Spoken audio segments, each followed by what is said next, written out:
Isso. Então, nós vamos até... Boa noite a todos.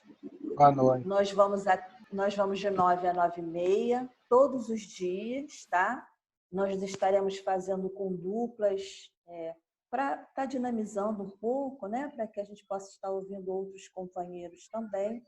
Sempre com um pequeno trecho do livro Ideal Espírita. Quem puder baixar, né? Que é esse livrinho aqui, é um livro maravilhoso, nosso querido Francisco Cândido Xavier, com psicografias do Emmanuel, e tem disponível em PDF.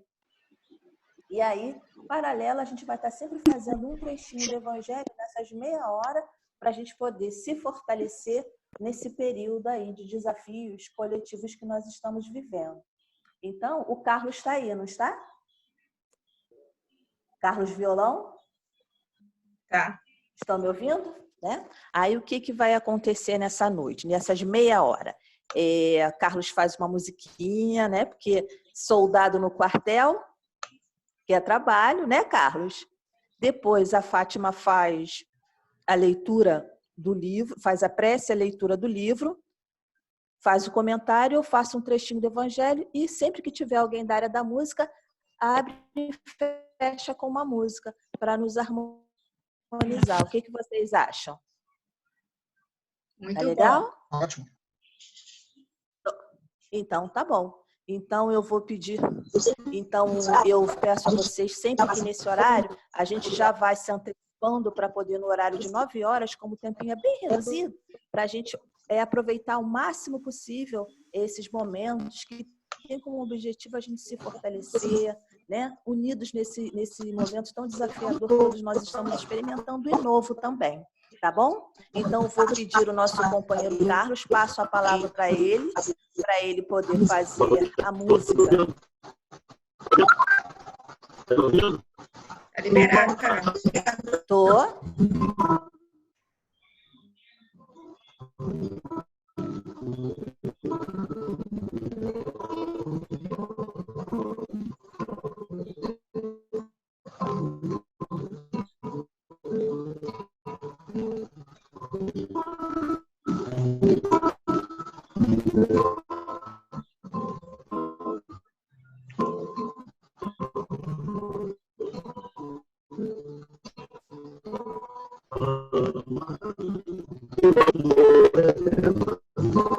Tá falhando.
Muito obrigado, Carlos.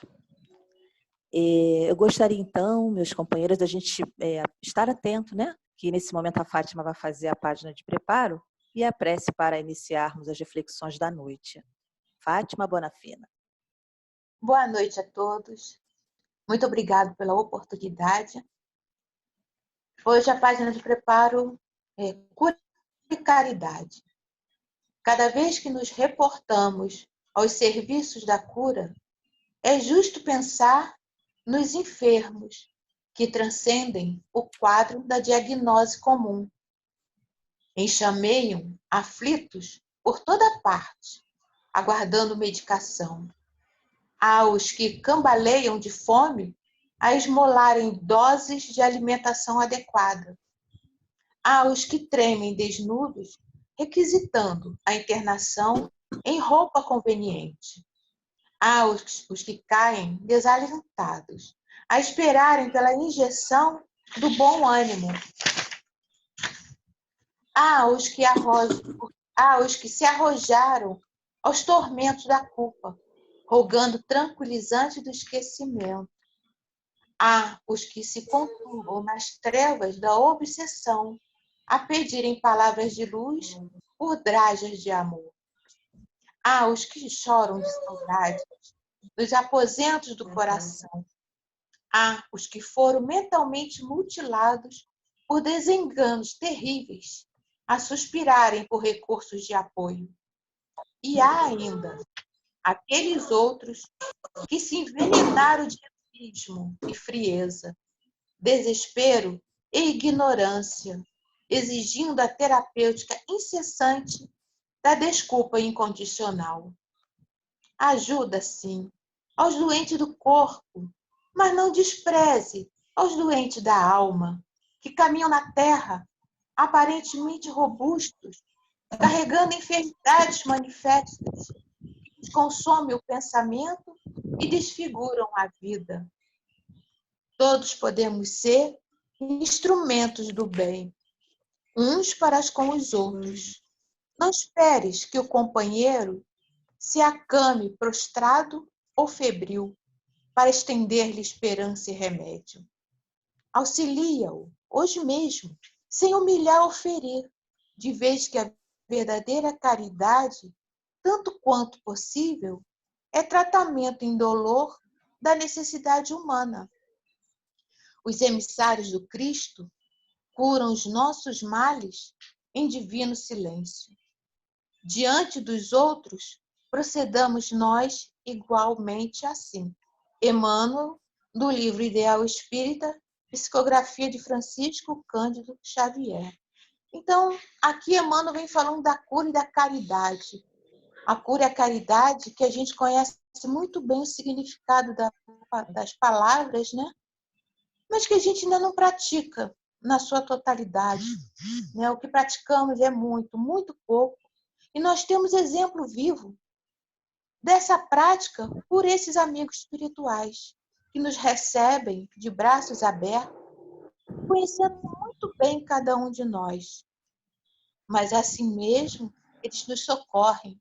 Assim mesmo, eles nos ofertam a cura através da plenitude da caridade que eles praticam sem esperar nada em troca.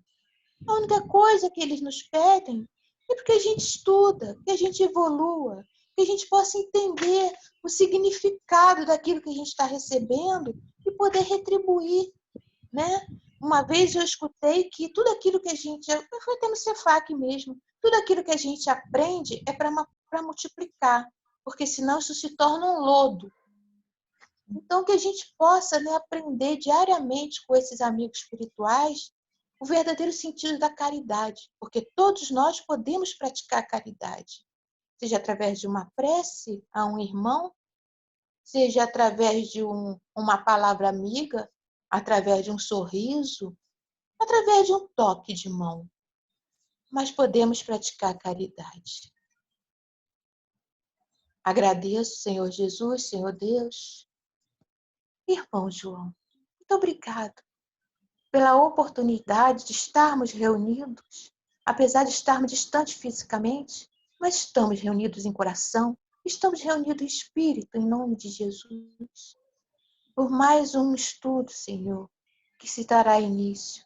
Agradecemos pela oportunidade de aprendermos um pouquinho o Teu Evangelho, Senhor, e que possamos entender que somente através da caridade encontraremos a cura para o nosso próprio mal e venceremos a nós mesmos.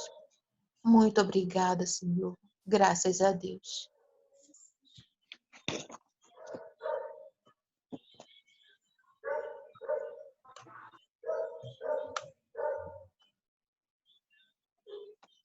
Jane? Estou tentando te liberar aqui. Estão me ouvindo agora? Então, Estamos. Tá? Tem alguém que queira fazer algum comentário para complementar, para contribuir com a página que foi lida pela Fátima? está todo mundo mudo.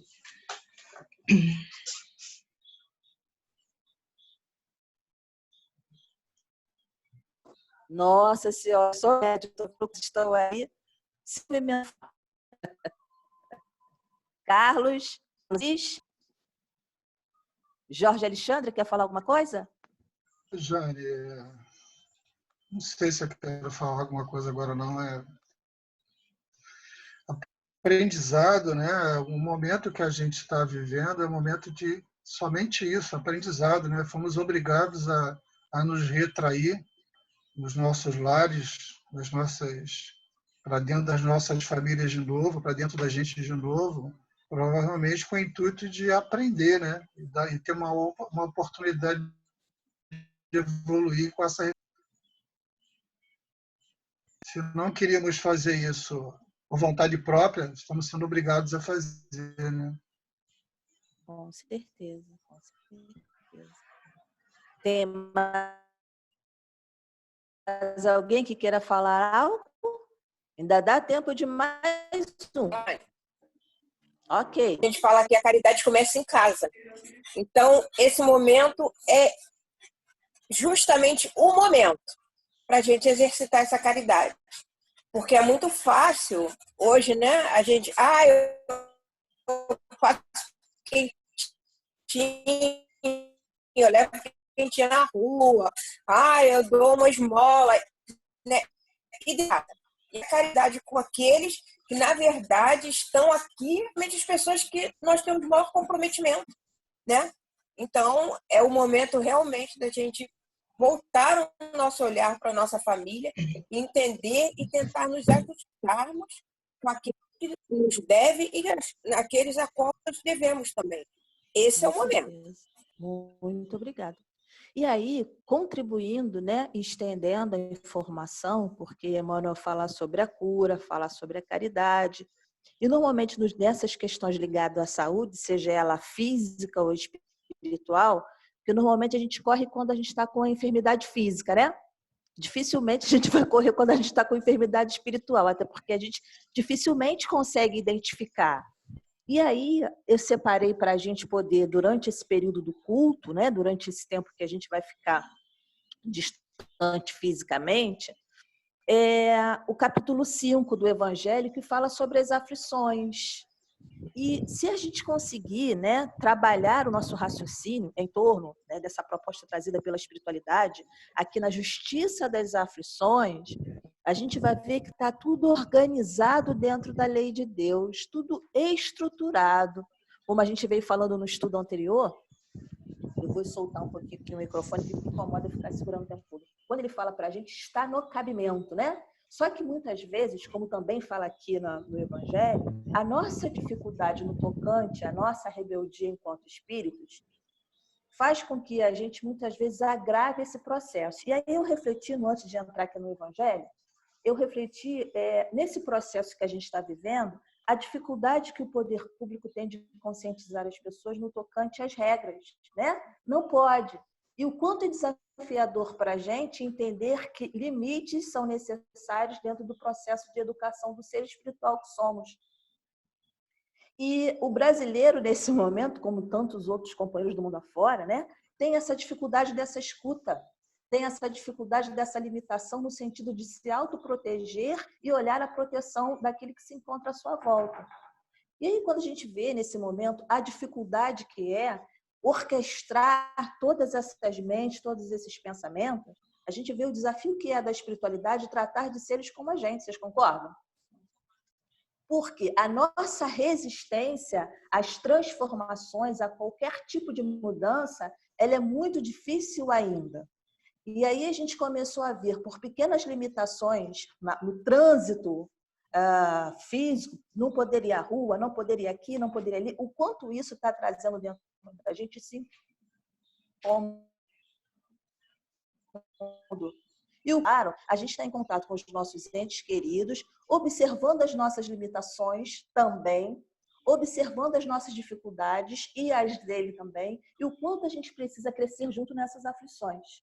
E aí, aqui no Evangelho, diz assim para a gente, justiça das aflições. Somente da vida futura podem efetivar-se as compensações que Jesus promete aos aflitos da terra, né?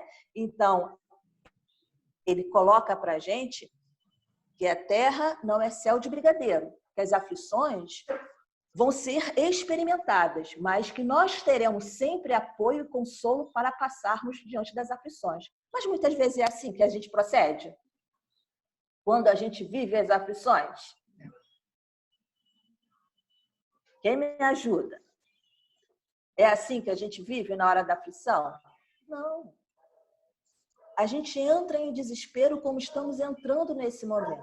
Só que o próprio Evangelho já vem nos dando esse suporte, não só de informação, mas de conforto, para que a gente trabalhe a nossa confiança em Jesus, confiança neste grande governador do planeta, porque não estamos e nem estaremos a sós. E aí, mais à frente aqui no Evangelho, para a gente otimizar o tempo, os espíritos vão dizer assim, a fé no futuro pode consolar e infundir a paciência, mas não explica essas anomalias que parecem desmentir a justiça de Deus. Entretanto, desde que admita a existência de Deus, ninguém pode conceber sem infinito das perfeições. Ele necessariamente tem todo o poder, toda a justiça, toda a bondade. E a gente vai entender, né, fala dos espíritos, né, que Deus é bom, misericordioso e justo. Então, se ele é bom, misericordioso e justo, ele sabe perfeitamente quais são as condições necessárias nesse planeta para trazer informações e desafios necessários para o desenvolvimento, para o progresso da humanidade, mas que, se nós tivermos determinação, resignação, fé, não é fé do Big Brother, né? Não é aquela resignação de acordo com os nossos interesses. A gente vai conseguir compreender que é difícil, mas é possível vivenciar as experiências e aflições dessa encarnação, como de tantas outras que virão. Se a gente tem confiança em Deus, confiança nessa fé, confiança nessa vida futura, acredita no suporte e no socorro que todos nós recebemos para vivermos as nossas aflições. E aí vai dando um estímulo, uma força para que a gente junto possa superar esses desafios existenciais naturais do planeta de provas e expiações. Quando ele fala natural, se a gente olhar em toda a história da humanidade, situações calamitosas sempre aconteceram.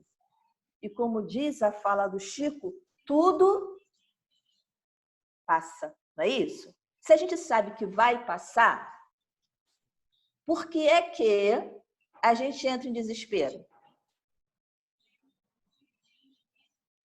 Falta de Vocês fé. estão me ouvindo? Vocês estão me ouvindo? Eles estão ouvindo, mas não podem falar. Tá, mas pode gesticular. Né? Se nós temos todo esse amparo do Pai, né? Papaizinho, como diz a deusa, do papaizinho, por que é que a gente se desespera? Se a gente sabe que faz um processo, que é todo um processo natural da lei de Deus, que as aflições, elas nada mais são do que causa, ou melhor, efeito das atitudes do homem, nós sabemos que mais cedo ou mais tarde as consequências vão surgir. Por que é que a gente se desespera ainda? É falta de quê? Quem me ajuda? Fé. Sâmia já escreveu aí, ó. Falta de fé. É isso aí. E quanto mais a gente vai exercitando, movimentando, mas a gente só pode exercitar e movimentar diante das atribulações. E aí, se não forem as atribulações, se não forem as aflições, né? O que é aflição? Condição de que está aflito, angustiado, preocupado, sofrimento causado por um desgosto. Se não forem as aflições, as tribulações, as nuvens mais esparsas da vida, as nuvens mais pesadas, né? O que acaba acontecendo? A gente vai passando toda uma existência sem olhar para o essencial, para o verdadeiro, para o que é de fato importante para a nossa existência. E aí vem as atribulações e a gente começa a observar situações do nosso cotidiano, né? Que com a correria, com as complicações da vida, a gente já tinha até esquecido. Quando a gente olha para esse contexto familiar, né? Que como a gente estava conversando anteriormente, é a hora da faxina, quanta coisa precisa ser faxinada na nossa relação familiar. Vocês concordam ou não? Quanta coisa precisa ser faxinada na nossa relação com o nosso próximo. Quanta coisa precisa ser reestruturada. E se não forem momentos valiosos dessas aflições, dessas tribulações, a gente vai transitando e a gente não se dá conta. Seria isso. E aí, só para a gente encerrar aqui, os espíritos vão dizer assim: logo, as vicissitudes da vida derivam de uma causa, e pois que Deus é justo, justa é esta causa. Isso, o de que cada um deve bem compenetrar-se por meio dos ensinos de Jesus. Deus pôs os homens na direção dessa causa, e hoje, julgando-se suficientemente maduros para compreendê-la, lhe revela completamente a aludida causa, por meio do Espiritismo. Só que para amadurecer, a gente precisa sair da nossa zona de conforto, né? E quem é que quer sair? Quem é que quer compromisso com o dever e abrir mão do prazer? E aí vem as aflições. E aí o que a espiritualidade diz? As aflições existem e elas são justas, considerando o nosso histórico espiritual. Nós temos 7 minutos. Tem alguém que gostaria de falar alguma coisa antes do Carlos tocar? O Roberto levantou o dedo.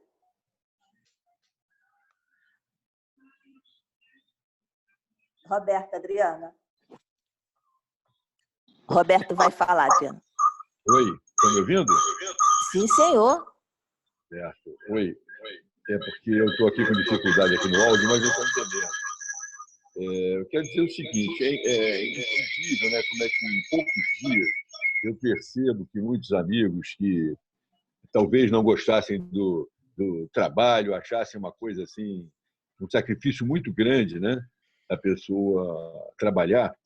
E hoje, quando a gente está privado aí dessa movimentação, eu já tenho percebido que alguns amigos já estão com saudade do trabalho. É uma coisa incrível, né? Que seria, se pensasse dessa maneira um mês atrás, eu acho que o cara ia rir de mim, né? Você está doido, se eu ficar sem trabalhar é muito melhor. Então, e o sujeito hoje já está sentindo a privação do trabalho. E realmente, eu entendo que essa sacolejada, né, em toda a humanidade, né, não somos só nós aqui, um dos principais efeitos vai ser a gente rever a nossa escala de prioridades, de valores, de importância das coisas da vida.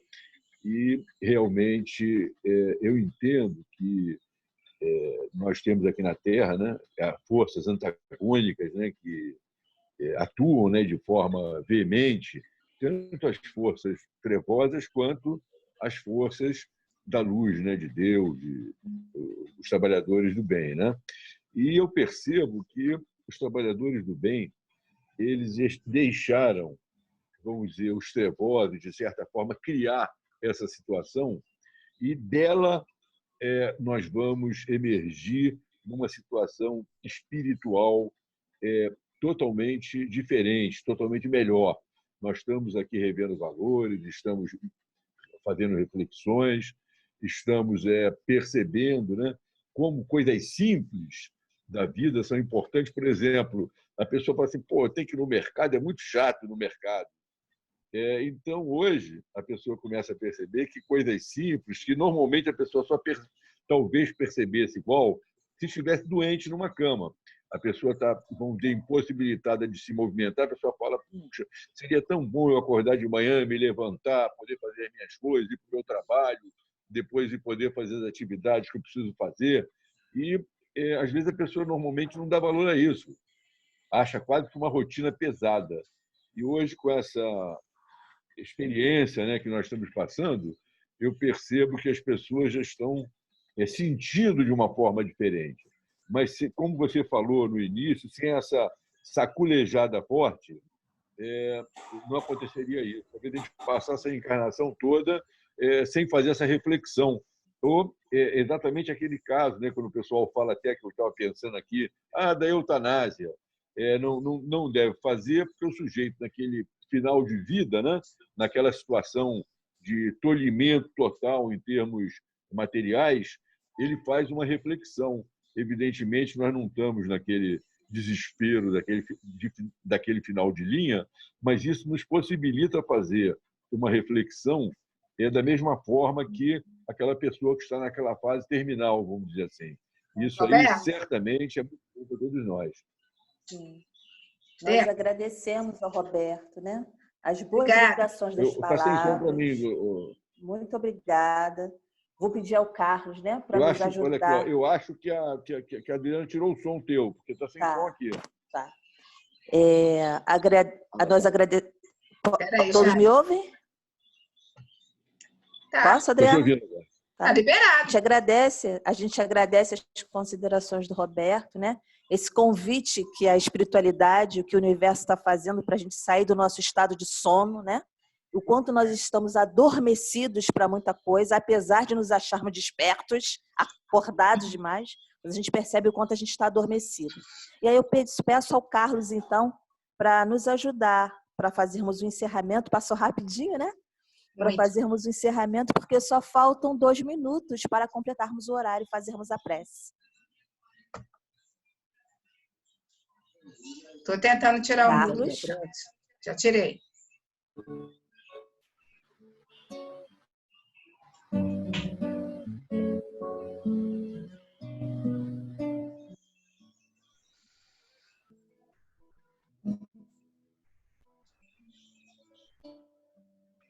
Então ele veio e disse: já é hora de seguir, e indicou o caminho tortuoso, mostrou as pedras e os espinhos, e quando vi o medo assolar os nossos corações, nos fez olhar o sol atrás dos montes, só disse: confie, vão. Então viei, porque ninguém resiste ao seu chamado. Voltamos até a mãe que nos abriga. O seu amor haveremos de amar.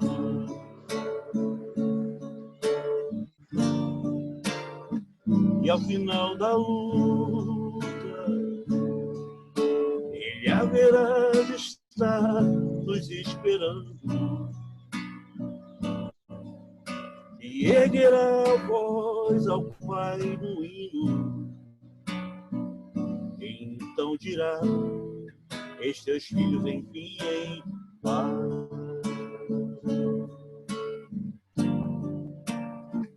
Então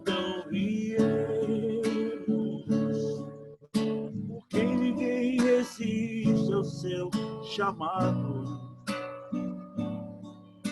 Porque ninguém resiste ao seu chamado.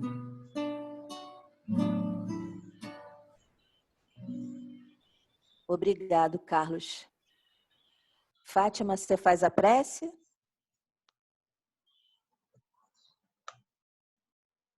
Muito obrigado, Carlos. Fátima, você faz a prece? Faço. Bom, o doutor Erma, ele fala o seguinte, que a fé é a cura para todos os males. Então, nessa noite, eu venho pedir aos bons espíritos que, com permissão de Jesus, possa fortalecer no coração de cada irmão a fé. Nesse momento, Senhor, em que vemos o planeta passando pelas dores, Senhor, pelas dores que é acometido pelo mesmo vírus. Eu peço a Ti, Senhor, que cada irmão possa ter a paciência necessária e a fé verdadeira para vencer essa dificuldade.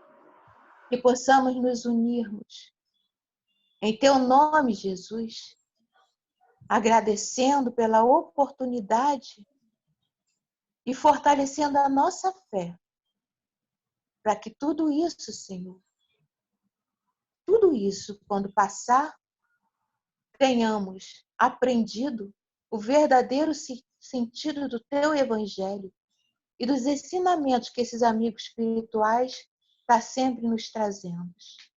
Muito obrigado a irmão João, muito obrigado a doutor Bezerra de Menezes e a todos esses falangeiros do bem, que em nome de Jesus estão socorrendo esse planeta, enviando banho de luz. Muito obrigada, graças a Deus. Então, agradecemos a Fátima, agradecemos a todos e amanhã às 9 horas estamos no mesmo bate-local, tá bom? Obrigado, Roberto, obrigado a todos os trabalhadores, obrigada ao Alex, a Norma, a Adriana, parceiros da tecnologia. Muito obrigada a todos, tá bom? Que a gente possa dormir em paz e harmonia. Tchau, obrigada. Tchau. Tchau, Leila Patrocínio. Irene! Boa noite a todos. Sâmia também, um abraço. Eu também estou com saudade de todo mundo. Também, Tchau, também. gente. Vai ter oportunidade para Beijão. sair dessa. Um bom Tchau. descanso. Boa noite para A todos. todos. Obrigada. Tchau.